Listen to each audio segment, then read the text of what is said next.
I'm your host, Flint Anderson.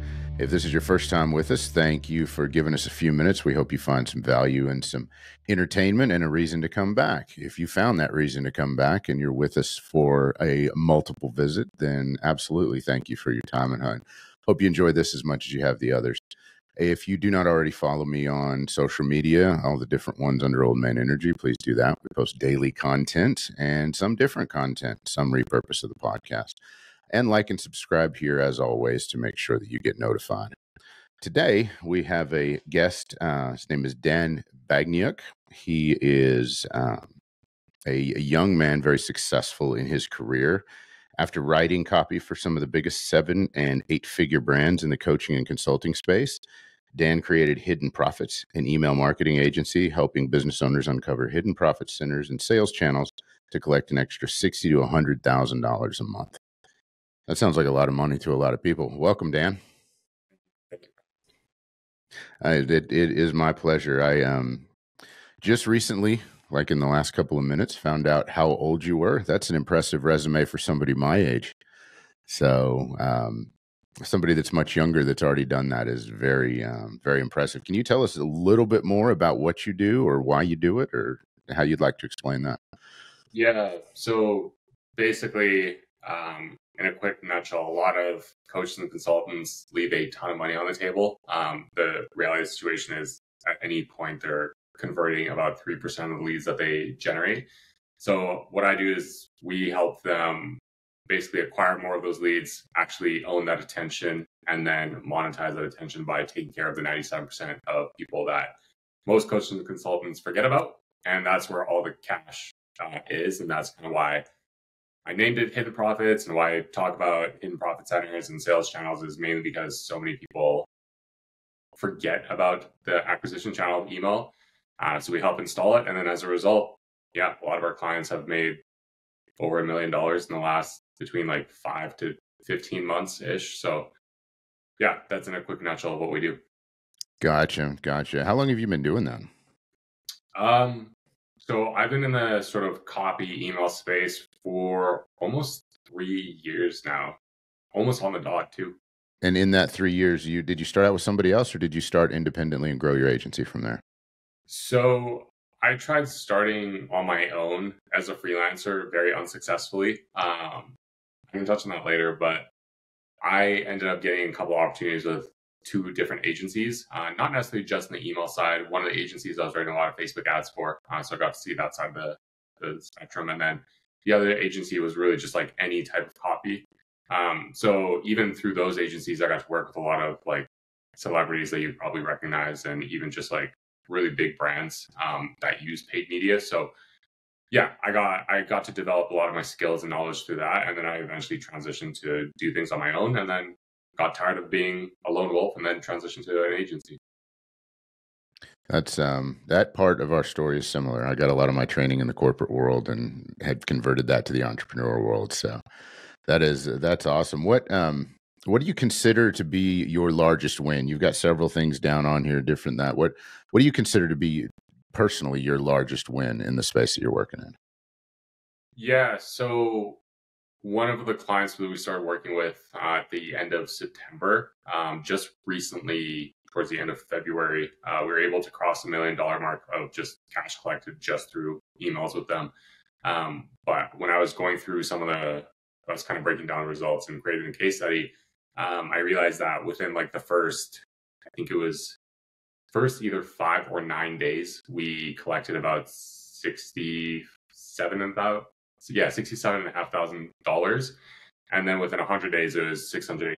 And this is for clients. This is just capturing unprocessed or unrealized leads that they already had inside their system. Exactly. Yep. That as somebody who spends a lot of time in the social media space generating leads like that, that's incredible. One question I've got: Did you get into this space before? Or let me phrase this question a little bit more specifically.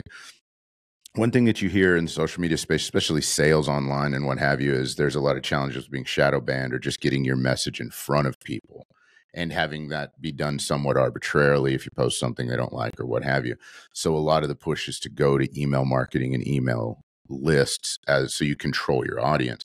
Did you start doing that in response to that, or did you start out in this space and it just happened to be in the same timeline? Because all that's been realistically within the last couple of years. Yeah, it kind of happened by accident. The touching on some of my story, I was actually in high ticket sales before I became a copywriter and dealing with the email side of things. And I invested in this coach who had good teachings, this high ticket coach, but he had this sort of opportunity to join his own agency and help, place closers and teach closers, all that sort of stuff. So me and 4 other people were brought in as like head coaches. We paid for the opportunity, and what it ended up being is the 4 of us being young 20-year-olds that didn't really have much experience. We just ended up building out the entire business, all the systems with no training. So he was kind of at the top managing us and telling us what to do. And we obviously weren't really doing a great job because once again, we didn't know what we're doing. We're not experts. We promised, he ended up closing a bunch of people into the agency because I had a coaching arm. And yeah, we promised weekly calls. We're doing monthly calls. So that started to really quickly crumble. But the one benefit that came out of that, I was the second last person to leave, but beforehand, he told me to start learning about email marketing, get good at it, because I kept flip-flopping between different roles within the quote agency. And yeah, so even when I left, after developing like crippling anxiety where I couldn't do anything, I had to get counseling to sort of undo some of the things. And when I left, I still found myself sort of writing and just doing email work stuff, not because I had clients, just because I enjoyed it. And I had such a bitter taste left in my mouth after sales that I decided to transition, especially because I realized that sales wasn't really conducive to the life I wanted. I didn't want to sit on calls all day. I just wanted to work a few hours a day and just enjoy the rest of my life, be with family, travel, whatever it is. So yeah, and that's when I kind of just jumped in, focusing more on email, but then I was sort of developing my skill as a copywriter in general. Gotcha. And copywriting obviously goes hand in hand with email marketing. So if you're good at one, you've got to kind of be good at the other, or have somebody that's a good copywriter. Yeah. Now, did you go to school for that? Did you get it learned from just personal experience, or how did that come about? No, so when the summer of 2020 was kind of like my first, 2020 was my first year in the online space. Perfect timing since everything was shut down. But that summer I actually dropped out of university. That was like my last final semester that spring. I took all my exams, just basically cheated. I just, sat there with my friends, filling out all the answers, reading and flipping through textbooks. Because I just didn't care at that point. I just kind of knew I was over it. I hope I was a physiotherapist. So in 2020, I was making a little bit of money as like kind of an affiliate, like as a closer for this Instagram growth company. I was setting all the appointments, I was taking all the appointments, and then just collecting commissions, and decided to just go all in, paid off all my student debt that summer. And yeah, so it was just all, I think this like the sales experience that I had beforehand, being a high ticket closer kind of helped me transition into becoming a copywriter because I just understood the psychology, I understood what, people cared about, how to write.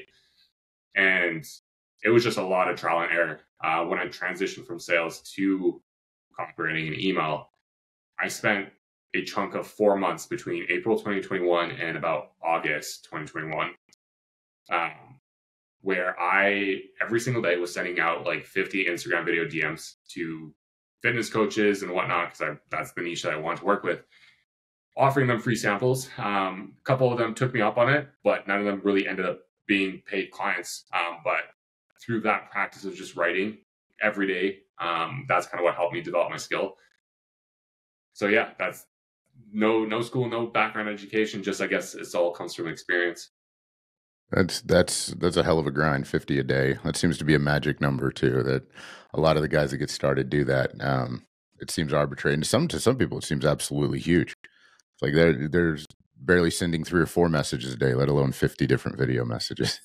Yeah, it was exhausting. I remember just like I was so committed to it that even when I hung out with my girlfriend, I would go, so I didn't disturb her and her family, I would go into the car and just film 50 video DMs in the car. And it was summer, so like I'd crack open all the windows just so I'm not like suffocating in there. And then come back with like my voice just like all raspy because I'm just like exhausted from filming all the videos. So yeah. That is the literal definition of the grind. I'm sure that you found that working in that manner helped shape who you are today as far as a work ethic? Because nobody does that by accident. You did that with specific intention to be able to make yourself successful. Is there something that's happened in the past? Have you always been this way, like when you're in high school, competitive in sports, or did this come about through something that happened in your life? Yeah, so I grew up Eastern European. My family's, they're all immigrant parents, came to Canada when I was a baby. So seeing my dad constantly work and just always being away for the sake of work. Like at the time, I didn't understand it, but I still saw it, I guess, on a subconscious level. So I guess I kind of took that after him, and especially talking to him now, looking in hindsight, like I realized that, I have a lot of his sort of genes and a lot of his mindset just based on the work of just really grinding it out whenever you need to and not really complaining about it. But I also grew up playing hockey throughout my entire life. I thought I was, the hope was to go pro. I never really took school too seriously until I tore a ligament in my spine when I was 17. So I had to quit. I lost my entire identity. So for a few months, I was just kind of miserable, didn't know who I was, what I wanted to do. That's kind of when I thought I just had to focus on school. But yeah, the work ethic of just playing hockey my entire life. Like I pick up on things really slowly. So it always takes me a lot of like reps, and just going through hockey, I ended up jumping a lot of like different levels. So there's like, in Canada, we call it like community, or like there's the house league where there's different divisions. So I initially just started playing at a very low division, which is like bad. I was playing like Division 7. And then eventually I started to hop different divisions from like 7 till 5, till 4 to 1. And then I made AAA, which was the highest level for my age group at the time. But that's kind of when injuries really started to hit. So yeah, working with a lot of my brother-in-law played semi-professional hockey. So kind of getting mentorship from him, working with a lot of the mindset coaches and sports psychologists that we worked with through that AAA team and all that just all helped develop that sort of work ethic. And because I always had such high expectations and hopes of going pro, it kind of crushed me when I had to quit, because I was like, well, now I'm just going to live an average life. Like that seems kind of boring. So when I got the opportunity to become a franchisee at 18, that was kind of my like inspiring moment of like, oh, like this might have all happened for a reason. Like maybe this is my path of like actually becoming an entrepreneur instead of just working as a regular physiotherapist. And that when you say you got the opportunity to be a franchisee at 18, what do you mean by that? So in Canada, there's a company called College Pro. There's a window cleaning side and a painting side. So basically they go out and bring in people that are around the university level or around the university age.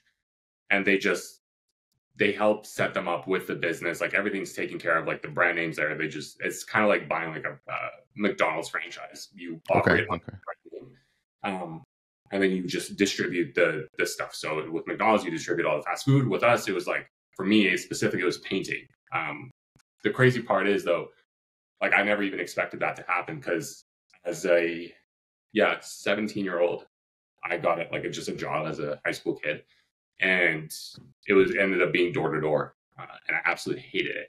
Like especially in Canada, I was going out door knocking in the winter. So I don't know what it is in Fahrenheit, but in Canada it would get up to like minus 20 degrees Celsius.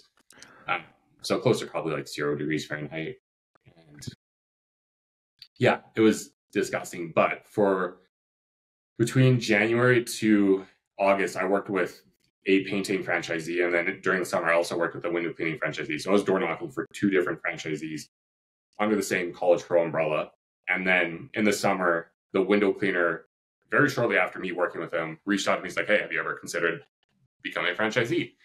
My response right away was like, absolutely not. I see how hard you guys work. It seems very hard. Like this is just, I have 0 interest in doing this. But then within the same week, maybe days apart, I had my weekly meeting with my painting manager franchisee. And she also asked me, she's like, have you ever considered running a franchise or like becoming a franchisee? And I kind of like paused and asked her, I was like, did you two talk? Because like she knew I was working with her and someone else. And she's like, no, why? And I told her, I was like, well, both of you guys like asked me the same question within the same week. So we both kind of laughed at it because like the coincidence was crazy, but that's what sort of initially gave me that spark, because I was like, like I've never had this before. It's pretty wild that two of my managers saw something in me, especially as a part-time worker. Like it's very common for painters or window cleaners to move up to a franchisee level because they're full-time staff. They know the business, they have the work ethic. But like for a part-timer, especially a door knocker, quite rare.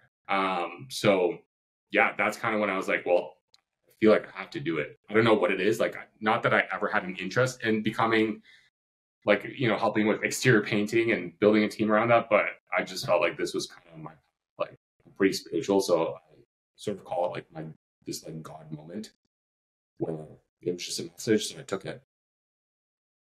That's that's incredible. Just especially as doing something you hate so well, part time, that two franchisees in the same week ask you.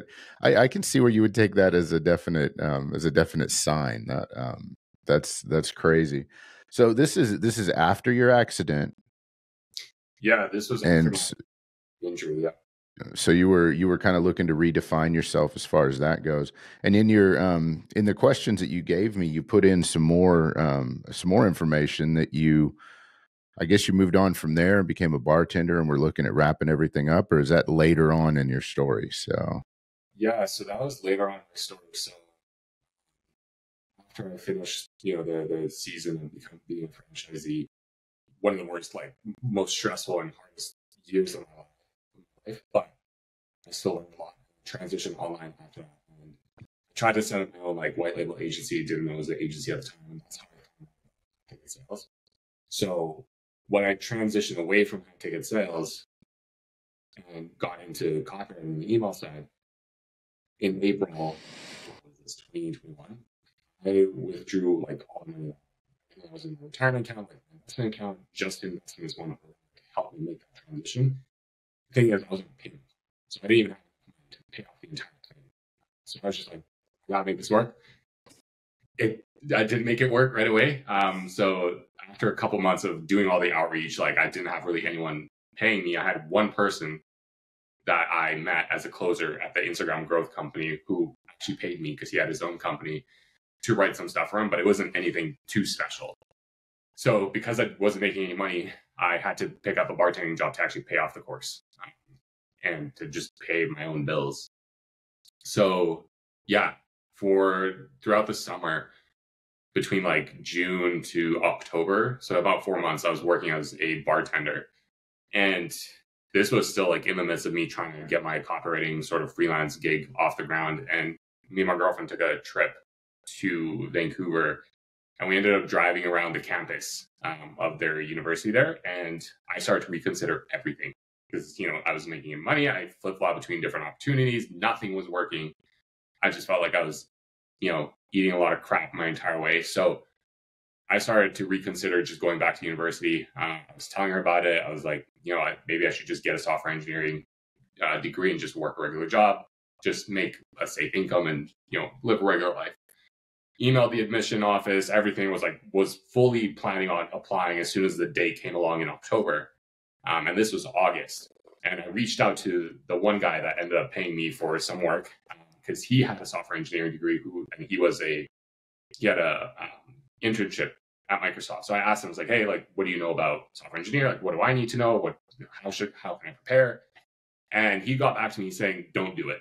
You're not the personality type to enjoy this. This is not for you at all. Like, I know things must be tough right now, but like, I promise you, if you just stick it out, everything's going to work out. So I was like, okay, sure. I guess like that was not helpful. But ironically enough, a couple weeks later, after that incident, I got my first paid opportunity finally at like inside of an agency. That was my first time making any kind of consistent income. Wasn't enough for me to quit bartending, but it was still something. So that was kind of like my first sort of break. A couple months after that, I got a second opportunity at a second agency that paid me significantly more. And that time, that was more than enough for me to leave my bartending job. And I remember when I submitted my 2 weeks, my bar manager started to bring me into their little room in the basement where all the managers kind of hung out. Because I was leaving and I built a pretty good relationship with them. And they ended up asking me like how much I was earning that I was able to leave. And some of them reacted in a way where it almost seemed like I was making more than them. which was kind of funny. It was kind of weird being how young I was, but like nonetheless, I was just excited to quit the bar. So as soon as I did quit and got that first payment from the second agency, I booked me and my girlfriend like for a 5-day sort of all-inclusive trip to Cancun at 5-star resort, because she was like the only person that supported me throughout the entire time. When I started up, became a franchisee, both my parents doubted me. She supported me. Even when I transitioned online, my parents weren't really like for it. They're like, just go back, go to university, get a degree, whatever. My girlfriend supported me. And even when I was about to quit, like she was still supporting my decision, but even she was kind of pushing me, like, are you sure like you want to do this? Because you dropped out for a reason. So I decided to, because she was there the entire time, I decided to kind of reward her as well and treat her because she deserved it. So yeah, and then that's sort of like, that was the progression. And thank you for sharing that. I'm going to dig a little bit more into that story because I love the personal touch and the personal side. You give, if you've listened to the Old Man Energy podcast, I give my wife tons of kudos and props for similar reasons. She's been one that supported me the whole time and helped me build all of it together. So even in your bio, you listed walking and driving with your girlfriend as a hobby because that's when the best talks happen. So you guys spend time specifically each week to connect? Do you still do that? Because you guys have obviously been together for a little while. So. Yeah, we're very, like, especially now, so we're more, because we were so young back then, we dated since high school. So it's like, we naturally just spent a lot of time together. But now, especially since she has a full-time job, I'm doing all this, like we make time to actually have that connection time together. So I think it's just like super important, especially if that person's been with you for a long time. You just want to be able to give them attention. You got to foster that relationship as well. It's not going to thrive like all of the time. So if you're not putting in the time, then it's just going to slowly break down. And it's like, we've had some difficult periods, especially given like the sort of field of work that I'm in, quote unquote, of just like dealing with so much stress and the crap, like that takes a toll on you. And then you don't really have much left in your cup to pour into the relationship. So that can sometimes make things a little tough. But as long as you like come together and just talk things out. And one of the things that I'm reading the book Outwitting the Devil by Napoleon Hill, and even he talks about like the whole idea of quote masterminding, and it was just him and his wife. It's the same thing. So it's like one mind is better, or two minds is better than one. So even getting her opinion, and she's a social worker, so she understands people really well, but like it always blows my mind just how wise she is, even in my industry, without knowing much about it. So it's like, it's very helpful to be able to talk to her and solve some problems with her than try to do it all myself. Wise words from a very young man. I love Napoleon Hill, by the way. He was so far ahead of his time. You can pick up any book that he wrote, and it could be written in modern times. You may have changed the language a little bit and up some of the numbers, but all of it still works.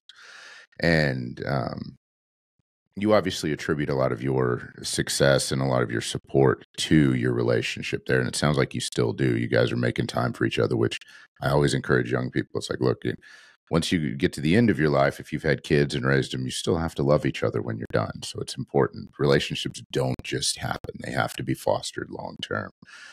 You mentioned something else in a couple of different ways. Sounds like you've had some coaches over the years, and not just hockey coaches, but you've had some business coaches or some mindset coaches, maybe some life coaches.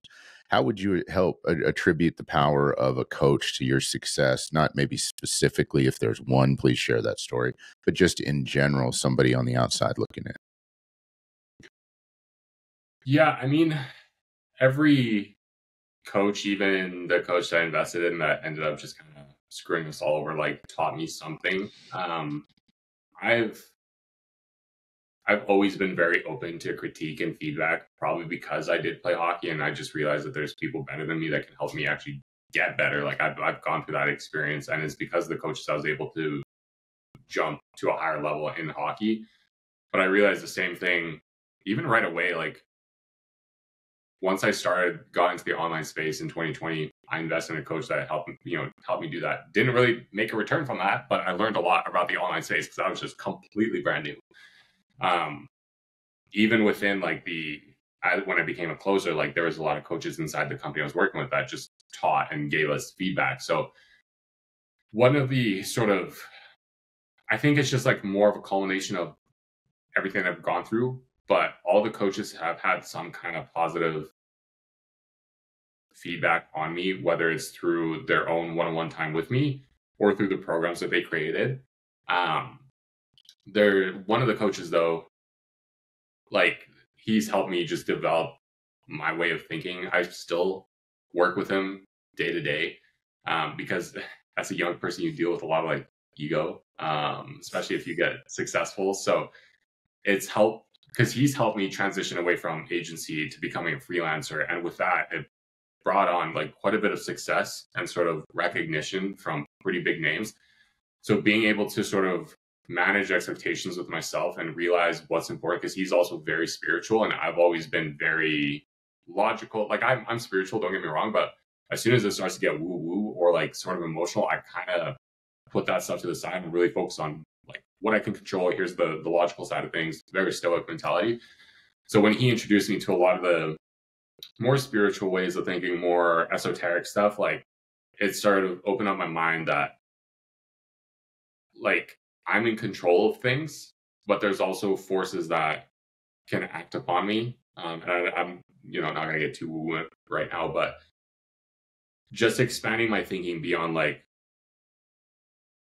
what is it that I want right now? Or like, what is it that I want in the future?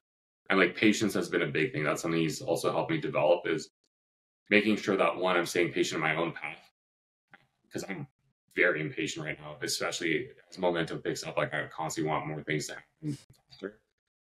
But just optimizing for what I actually truly want instead of allowing other people, or especially this industry, influence what I want, if that makes sense. It definitely does. It definitely does. And you attribute learning from playing hockey and from being coached before to help that transition into business, understanding that that's a necessity. And I think that's a powerful message for not only young entrepreneurs today, but just even people my age. It's like, oh well, I know what's going on. I got this. I don't need to. I don't. That's where ego comes in. And believe it or not, even old guys struggle with ego, sometimes more than we should. So it having a lot of success very young can definitely feed that ego, and it's good that you're willing to listen. And I'm willing to bet that your girlfriend helps keep some of that in check from time to time too. So Yeah. that where do you when you say I have some questions about what you do specifically, but when you say you were high ticket sales, which you were obviously high ticket sales very young, what were you selling as far as that goes? What? Yeah, not the proudest moment. I mean, at the time I didn't know any better, but it was the one opportunity I did get. It was one of those companies that just offered to help grow your Instagram profile. So basically, you would buy them, and then they would pretty much buy followers and just like through shout outs and then send followers to your account, just to kind of give you that quote extra credibility on your page. So that's what I was selling. I mean, it worked for a bit, and at the time it was quite popular, especially as like sort of short form content starting to pick up, and a lot of people during the pandemic especially were trying to start businesses. But yeah, that was the main thing. That was really the core thing I was selling. And that's we don't know what we don't know when we start doing stuff like that. So that I see why you explain that in that particular manner. But so you managed to transition several either tragedies or different learning experiences into doing something and crafting basically a life that you want, and that's what you're building for yourself right now.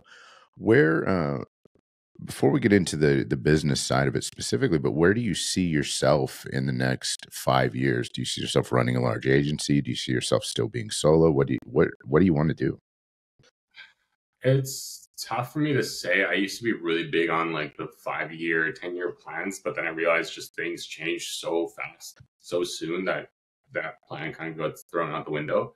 I was just talking to a client though who very wise person, worked in investment banks, is now a coach, but like he also mentioned how important it is to have those 5 year plans just to have some kind of direction, even if it is going to change. And for me, like as of right now, yeah, the goal is to sort of build up an agency. In terms of size, I honestly don't know what that is going to look like.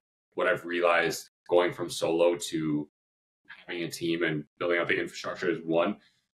I'm enjoying there's a lot of copywriters, marketers in general that get sort of, I don't want to say pigeonholed or stuck because it's at the end of the day their decision, but for me it felt like I've gotten pigeonholed or stuck just in copywriting. Like I've always desired things bigger.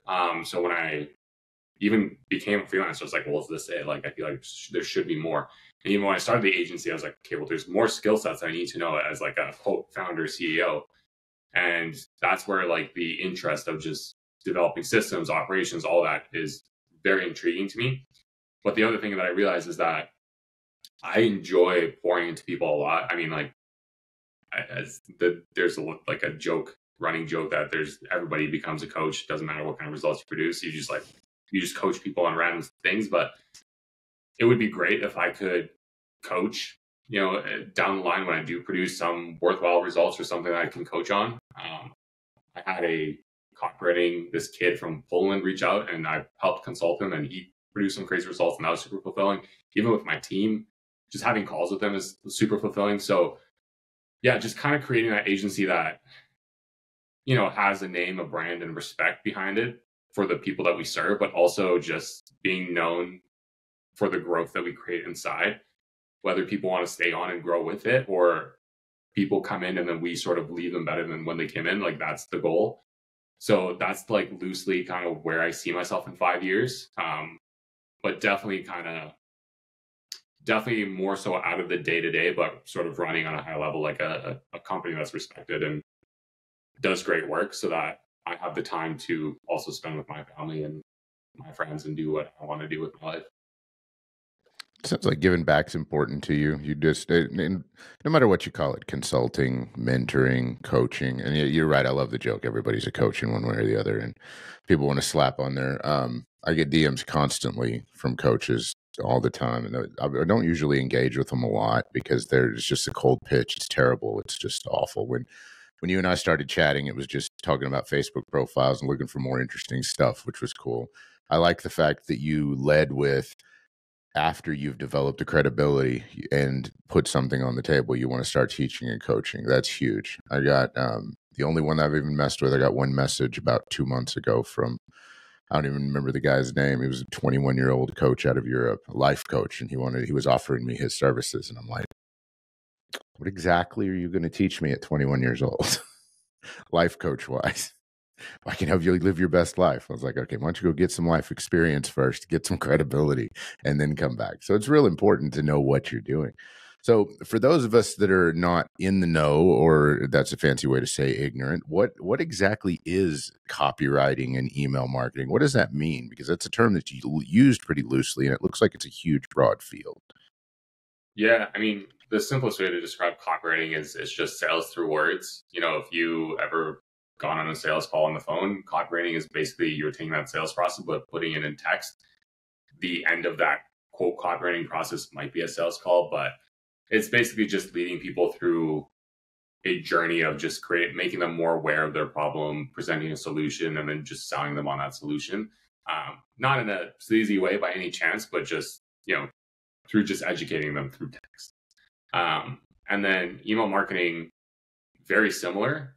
It's basically the same, but it's just using that sort of the copywriting description I just gave through the form of emails. So, I mean, more of like the civilians, as our industry likes to call the people that are not in the online space. They always think of like, oh, so it's like just spam emails, but like for these brands that are generating mad revenue through their social media, like I mentioned earlier, is like they're not capitalizing on a lot of people that are coming in. Like not everyone's going to buy right away, so they might have the front end all figured out and they're generating revenue on the front end, but what happens to all the leads that haven't bought right away? So they usually land on a list that doesn't get touched, or they don't get engaged, nurtured, educated. And that's what we do. So we basically take the leads that haven't bought right away, we engage with them, nurture them, educate them. And through that process, they become a lot more comfortable with actually buying the high ticket services, whether it's like a $3,000, $5,000, $10,000, $20,000 program, doesn't matter. We basically facilitate that and make the sales team's life a lot easier when they do jump on the sales call because they're more aware, they're already bought in. Or better yet, like they just skip the entire sales process and they just buy right away. That would be the ultimate goal. Obviously, that would be incredible. So that, and again, I guess I'd qualify. I'm in the online space, but because this is totally foreign to me, I would qualify as a civilian. So I may ask you some fairly sophomoric questions because it fascinates me thinking about all the emails that I get, because I get newsletters from people. I read very few of them. I don't open a lot of the unsolicited. As a matter of fact, I've sorted my emails so that all the subscriptions go into a bucket I look at maybe once or twice a week. How do you overcome, or how do you compensate for that, or how do you get people to open them? That's my biggest question, I guess. I don't want to make it fancy. How do you get people to open the email? Yeah, so we don't email market to people, to quote cold people that didn't raise their hand. We don't just find and scrape emails on the internet and just start sending them emails. A lot of our clients, there's two paths that they go through, or they just combine them into one. There's the paid path, there's the organic path. Paid, they pay for Facebook ads, TikTok ads, YouTube ads, whatever, any sort of online advertising, or they do it organically where they just post content, whether it's on Facebook, Instagram, YouTube, podcasts, etc. You build a brand through both of those mediums. And if you're a high ticket coach, you have a service on the back end that's, like I said, $3,000, $5,000, $10,000 or more, that helps people overcome some kind of problem, gives them some kind of solution that helps them create a bigger ROI than what they paid. But on the front end, you have to engage with people. You have to build that brand. Like I said, you have to nurture, educate them, and get them bought in so that they can buy your program on the back end. And what happens is a lot of these coaches will either run an ad or they'll make a post where it's like, hey, like I have this free resource. It's, whatever it is, PDF, book, training, anything. But all that free resource is hidden behind a quote free paywall where they have to drop in their emails like, hey, give me your email and I'll send it over to you. They drop in their email, and through that they consent to email marketing and being sent other material. So they get the training, they get exactly what they want to overcome the problem that they have. So they raise their hand to get help. They made that micro commitment to overcome the solution, and they made that micro commitment into trusting the person on the other side or the brand. Because of that, so they get the free resource, and then we start sending them stuff that's relevant to whatever problem they're having. We start, like I mentioned earlier, nurturing them, educating them through sharing two types of stories. There's very in-depth stories from the founder or CEO that explains their journey, that explains, that basically puts them on, they're still the authority, but it puts them on the same level as the reader. So it's like, hey, I started just like you, I'm no different, that kind of stuff. We talk about very vulnerable stories that makes these people seem human, because a lot of these people in the online space, especially because they're online, it might make them seem like gods, or like they're put on a pedestal, or like their situation is unachievable. So that's how we undo that, through the personal stories, through their vulnerable stories. And then the second type of stories is the stories that come from their clients that have already bought into their programs, or the other ways, like to describe this, just proof, showing them results. Like, hey, this person is just like you. They've gone through this program. They've, applied this solution. Now they're living this kind of life that you want, but they're no different than you. So there's a mixture of, like I said, storytelling between the founders, storytelling between the clients and sharing their results, but then also just educating them on their problem, why they have to act now, the life they could be living on, why they're capable. Like at the end of the day, sales is just a transfer of certainty, and that's what we're doing. So we're giving them certainty. We're building that trust, and we're giving them certainty in like the offer that we're selling, the brand that they're going with, the actual founder that's behind the brand. And then someone else I was talking to made the very smart remark that you're also giving them certainty in themselves to take action to actually make this work. So that's basically like how we get people to actually open our emails. In a nutshell, we just write good stuff that they want to read. That's it. That was a great explanation and a wonderful way to follow it up. There are, I've got a ton of those newsletters. I don't know if that's the right term for it, but that's what I call them in mine.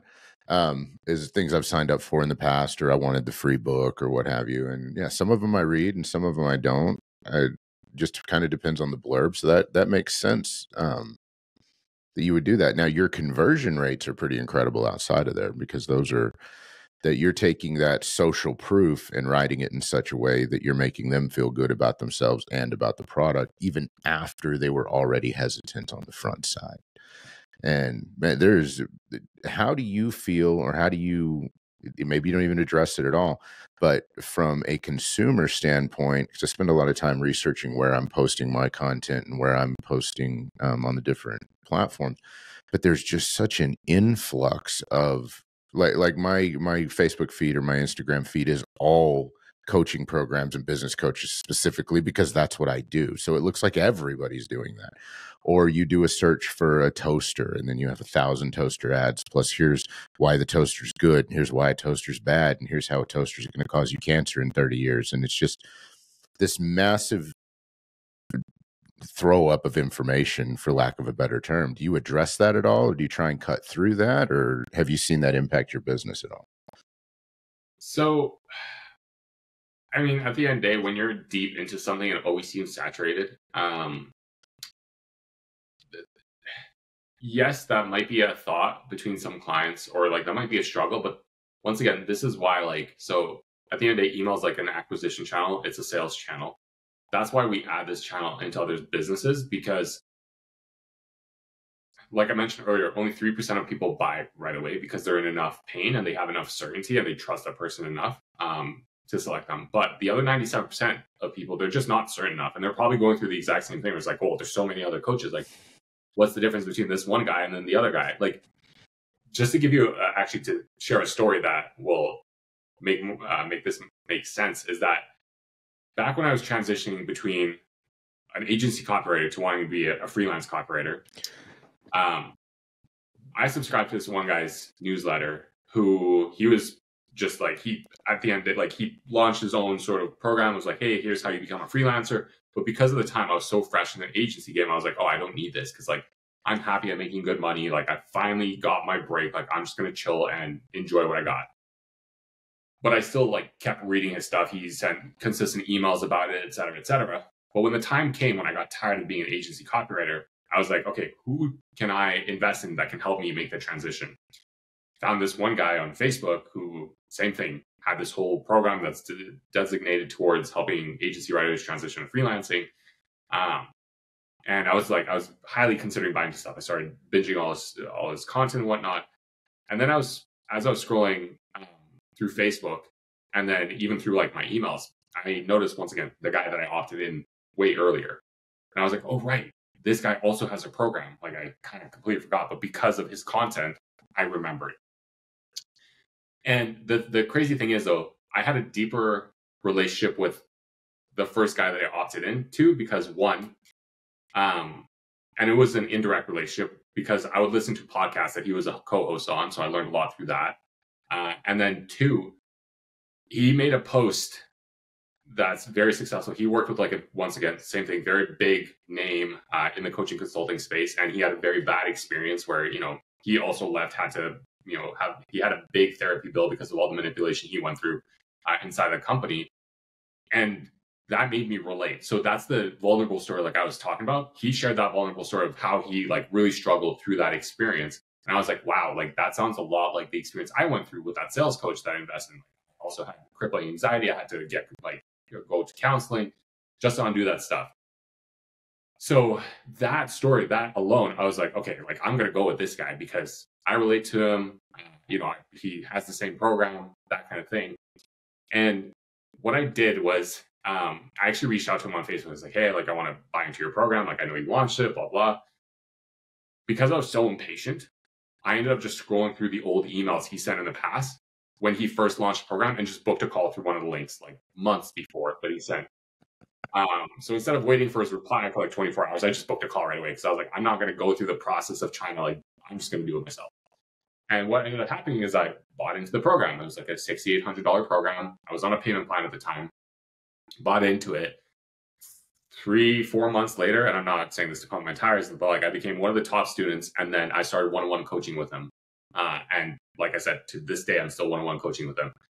And this was May 2022. So like almost 2 years. So if we're talking about like lifetime value of the customer, like that's huge. Like, because one-on-one coaching fees are high, and I bought into his program, and that's the power of email. Like I said, is you're constantly reminding people, you're constantly educating them. And yes, there's a lot of different coaches and consultants that basically offer the same, but that's how you differentiate yourself, is by having multiple different channels and showing up in different ways. Because on the front end, on social media, you're not going to share your deepest, darkest secrets. You're not going to like pour your heart out into these things, because social media is it's shotgun approach. You have to make content that's broad enough that brings in new people, but then specific enough that gets those people to convert. Email, like I mentioned earlier, you get that micro commitment from other people. So they're like, what I call email is like your inner circle.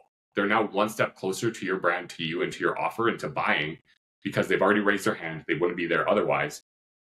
They want to hear more. They want to learn more. And now you get to share more in-depth stuff in your email, because it's specifically dedicated just to those people that want to solve their one problem. That's where, the nurture and the education starts to happen. That's where the relationship starts to get built, and people start to feel a lot more comfortable to just hand over the money.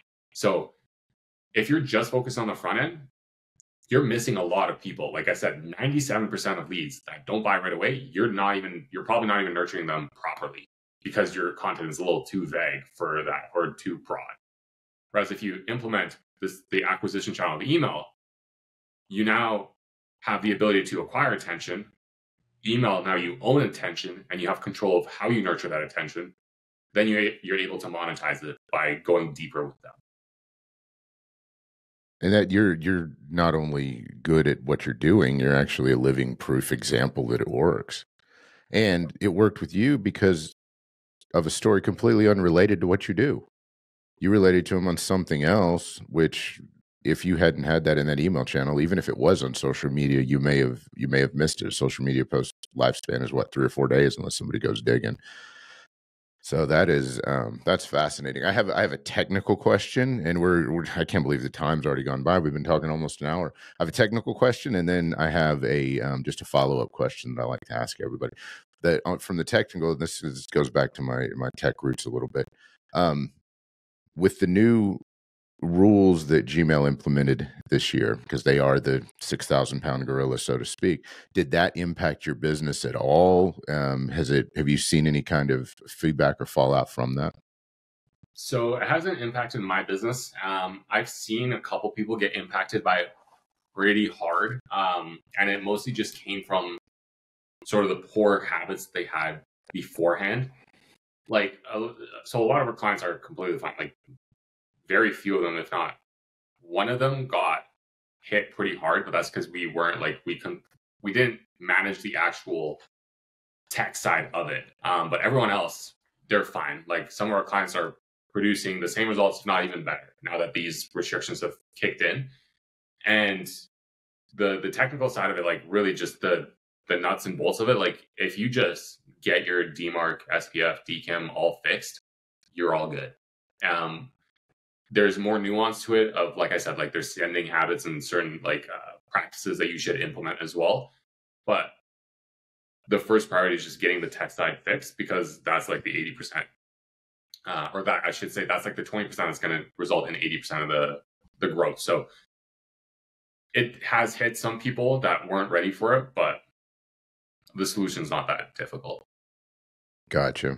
Thank you for humoring me on that. I was reading articles about that and wondering how that was going to impact. I personally don't do a huge email marketing campaign, but was looking into it at the time. I was like, okay, well, I'm going to put this on the back burner, focus on the podcast for a little while, and go from there.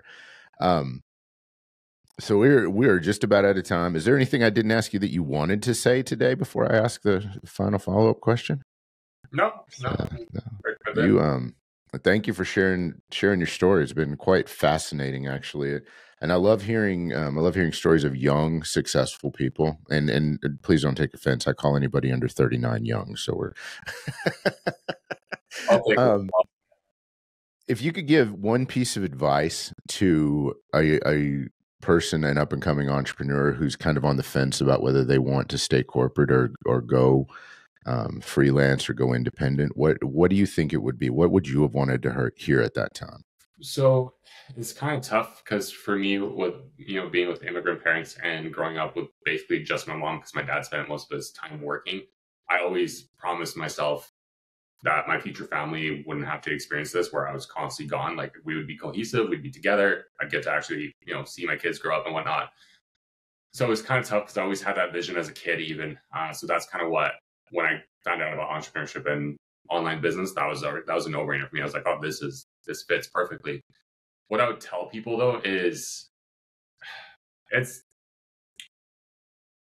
there's a couple different things. Like one, for me, there was nothing to lose, regardless of, if you're working corporate right now or you're in college, university, whatever, you can always go back. You can always get a job. Like, you might as well see what can happen and just go after it. But the other thing too is like, don't take the extreme approach where you just quit and you're just putting your back up against the wall. Like, okay, I got to figure this out. Like having pressure is good, but when you're crippled by fear, you're probably not going to make the right decisions. So just start doing little things, start figuring out like what it is that you can do, create that sort of quote side income on the side, and then just build it up. Like that's kind of what I did at the bar. Is I still kept building up the freelance side of my business while I was working at the bar. And I used the bar as the motivation because I didn't like going there. I didn't like working there. So I was like, this is motivating me to work even harder. So use that as motivation, build something on the side. And then also realize that like at any point, whatever you're going through, if it's like failures or whatnot, there's an equal or greater chance of success or like feeling of success. Like there's Newton's, I don't remember which law it was, but like every force has an equal or greater opposite force. And it's the same thing. If you're absolutely hating your job, or like, let's say you're trying to start up a business and you fall flat on your face and you completely fail, like there's now the equal chance that you can build something that's completely successful.